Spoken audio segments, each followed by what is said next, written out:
Welcome to Home of Math. Today we are going to evaluate these two math. Let's start. First one.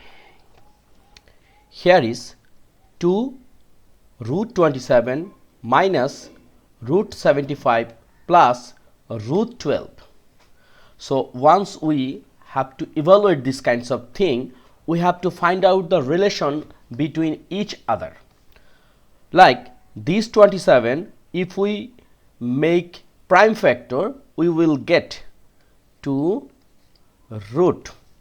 Look, 27 we can divide by 3, so 9 divided by 3, it will become again 3. So we can write 3 square times 3. Why 3 square times 3? Let me know few moments later. Then 75. So this one also we can divide by 3. So here is 25 divided by 5. Again it will become 5. So here is 5 square times 3 plus this 12 we can write 2 square times 3. Look, everything become 1 square and times 3. Look similar. So here is 2. And these 3 square we know about root AB, it means root A times root B.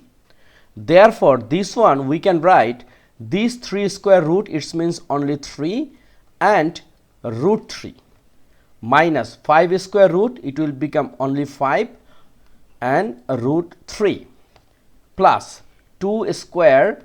So here is also same 2 root 3. Look, everywhere root 3 are present.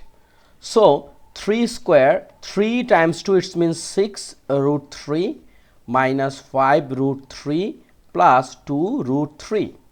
Look, 6 root 3 plus 2 root 3, it will become 8 root 3 minus 5 root 3. So our answer is what? 3 root 3. Okay, very simple. Second question is also very interesting. Look, here is all root of 41 minus root 21 plus root 19 minus root 9. So this one we will start from right side. How? Look, here is 41 minus 21 plus 19 minus this root 9. It means this is 3 and here is root, here is root and here is root. Okay, now look,